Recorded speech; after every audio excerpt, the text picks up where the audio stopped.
Dini kebetulan dari majelis hakim juga bahwa tadi hasil dari pembacaan mediasi tidak ada titik temu. Adapun juga penggugat dan tergugat dari prinsipal juga tidak hadir, baik Yasmin dan saudara Aditya Joni tidak hadir. Nah, kemungkinan di persidangan berikutnya akan langsung jawab menjawab ya. Alasan ketidakhadiran? Klien saya Yasmin tidak hadir karena sudah sedang tidak enak badan nih. Tadi mengabari saya sedang ada demam, sedang sakit.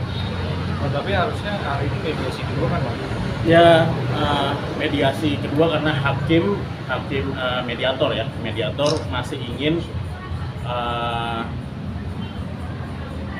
mencari titik temu antara penggugat dan tergugat, tetapi dalam sidang sebelumnya saat mediasi sudah baik penggugat dan tergugat sudah menandatangani hasil mediasi.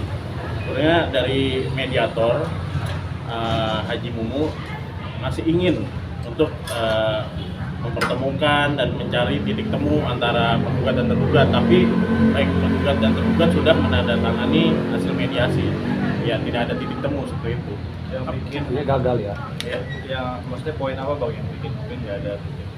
Ya, setahu saya ini sih permasalahan hak asuh anak aja, karena kan kita di gugatan kan mengajukan hak asuh anak ya. Bang, Yasmin sakit pernah pikir sidang ini atau apa?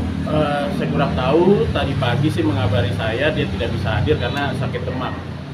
Ada sakit demam. Bang, pengacara sebelah sana akan memperjuangkan hak asuh anak. Pendapat gimana, Bang, dari kuasa hukum Yasmin, Bang? Ya, kalau pendapat saya itu kan memang hak hukum dari tergugat ya. Ya tidak ada permasalahan sih. Nanti dari bukti semua hakim juga tentunya akan melihat dari baik bukti dari penggugat dan tergugat. Tapi dalam hal ini baik penggugat dan tergugat sudah sepakat kok, sudah sepakat untuk melanjutkan ke persidangan ya, saling-saling inilah mengajukan pembuktian semuanya, dan hasil mediasi juga tidak tercapai. Jadi ya kita lanjut ke tahapan-tahapan persidangan.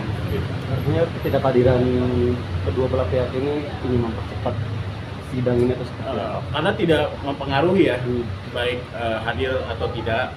Karena kalau memang tergugat ada kutip ingin mempercepat, seharusnya juga tidak hadir dalam persidangan sebelumnya atau saat mediasi. Jadi bisa diputus first take tanpa kehadiran tergugat. Tapi tergugat sudah hadir dan menunjuk kuasa hukum.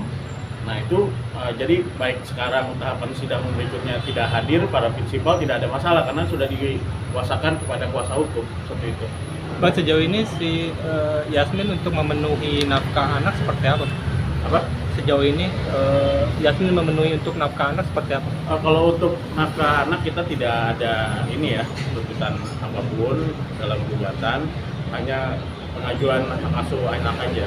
Karena kemarin seperti yang sudah disampaikan, Yasmin merasa mampu untuk menghidupi anak. Selain merasa mampu, apakah ada ketakutan lain yang mungkin dirasakan Yasmin ketika nanti hak asuh anak ini jatuh kepada pihak Aditya Joni? Saya rasa klien saya tidak ada ketakutan ya, karena memang anak itu masih di bawah umur, masih 1,5 tahun, dan Yasmin yang melakukan gugatan ya sah-sah aja, tergugat mempunyai hak hukum juga kalau ingin mengambil hak asuh anak. Artinya kalau tidak ada ketakutan ketika hak asuh anak nanti jatuh ke tangan Aditya Joni juga Ya kan masih sama ada seperti apa? upaya hukum, kita bisa banding atau apa kan. Nah itu tergantung klien saya. Yang penting tim kuasa hukum secara normatif sudah mengajukan gugatan, perihal nanti perjalanannya dari tergugat dan kuasa hukumnya melakukan gugatan balik untuk mengambil hak asuh anak, ya sah-sah aja karena kan yang menentukan juga hakim seperti itu. Alasan paling mendasar Yasmin ingin memperjuangkan hak asuh anak ini apa sih, Bang? Ya tentunya ibunya. Ibunya dia juga yang melahirkan, dia juga merasa menafkahi juga dan tidak ada permasalahan dalam perjalanan untuk tiap hari juga sama Yasmin sejauh ini. Tapi juga dia juga untuk tergugat Adit dari Yasmin juga tidak ada ini kok ingin memenuhi semuanya untuk anak gitu. Dari suami pun, dari tergugat pun juga kemarin itu datang berkunjung, membawa juga tidak ada masalah sebenarnya. Cuman yang menjadi kesempatan itu ya para ini sudah ada sepakat lah. Artinya sudah ada komunikasi di luar ya terkait hak asuh anak ini yang terjalin atau seperti apa? Kalau untuk hak asuh anak ya kita lihat juga dari tergugat apakah nanti ada gugatan balik atau rekonvensi, kita nggak tahu. Kalau hak asuh nanti ya tentunya kita menghargai juga kan dari keputusan hakim, tapi juga kita kembalikan lagi kalau itu terjadi bagaimana dari klien saya, apakah kita akan melakukan banding. Ya itu masih terlalu jauh ya, karena ini kan masih proses pembacaan mediasi, nanti juga masih ada jawab-jawab gugatan, masih ada saksi itu dan baru putusan. Artinya setelah pembacaan mediasi ini agenda selanjutnya apa Pak? Ya jawab dari tergugat untuk menjawab gugatan. Bang, seberapa optimis Bang bisa dapat hak asuh anak itu kan? Ya saya sebagai kuasa hukum sih selalu optimis dalam menghadapi kasus-kasus, dan tentunya juga prinsipal kami juga tergugat optimis karena kan ini anak masih di bawah umur juga kan, karena sehari-harinya juga bersama ibu dan tidak ada kesalahan lah dalam pengasuhan anak, makanya kita mengajukan hak asuh anak seperti itu. Dari Yasmin ada permintaan harganya nafkahnya berapa gitu per bulan? Enggak, kita nggak ada ini kok, nggak ada hak asuh terkait dengan apa nafkah, tidak ada. Kita hanya mengajukan hak asuh anak. Tapi Kalau sejauh sempat ini, nafkah dari Adit lancar kah atau seperti apa Bang? Ya kalau itu tentunya karena sifatnya tertutup, kita sudah ajukan dalam gugatan ya tentunya seperti itu mengenai syarat-syarat atau sebab-sebab kita mengajukan gugatan perceraian. Bang, sempat beberapa waktu lalu Adit sempat mengatakan bahwa dia sempat panik karena tidak bisa bertemu sama anaknya karena mungkin dipersulit. Itu tanggapannya seperti apa? Kalau dipersulit sih tidak ya, mungkin karena ada waktu-waktu tertentu sedang bersama penggugat atau Yasmin ya. Terbukti kemarin saya juga melihat story dari klien saya Yasmin ada mempertemukan anaknya bersama Adit kok, dia taruh di story Instagramnya. Jadi tidak benar ya. Bahkan kalau masih sering sekali dari tergugat juga ingin bertemu anaknya, tidak ada mempersulit dari Yasmin sendiri.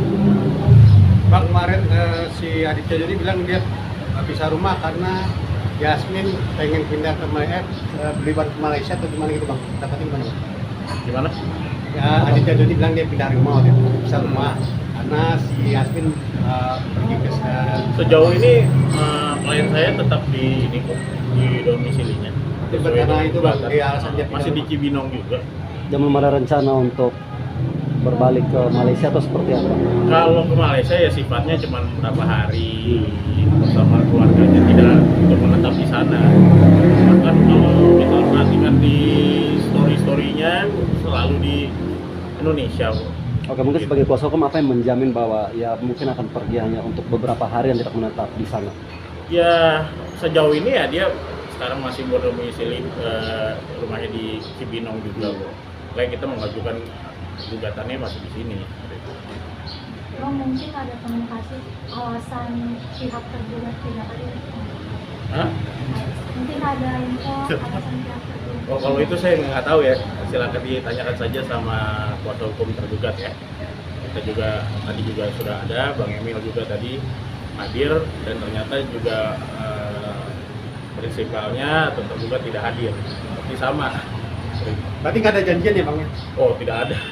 Tidak ada, kita juga kebetulan juga baru tahu, bahkan waktu itu saya kira dari tergugat tidak hadir, ternyata hadir bersama kuasanya.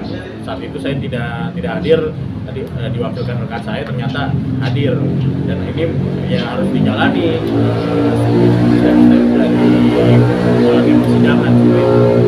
Apakah ada pesan khusus sudah disampaikan Yasmin terkait dengan sidang hari ini? Kalau pesan-pesan khusus sih tidak ada, dia cuman hanya tidak perlu dilakukan mediasi kedua karena juga sudah menandatangani, dan dia berpesan dia juga tidak bisa hadir sekarang karena sakit demam.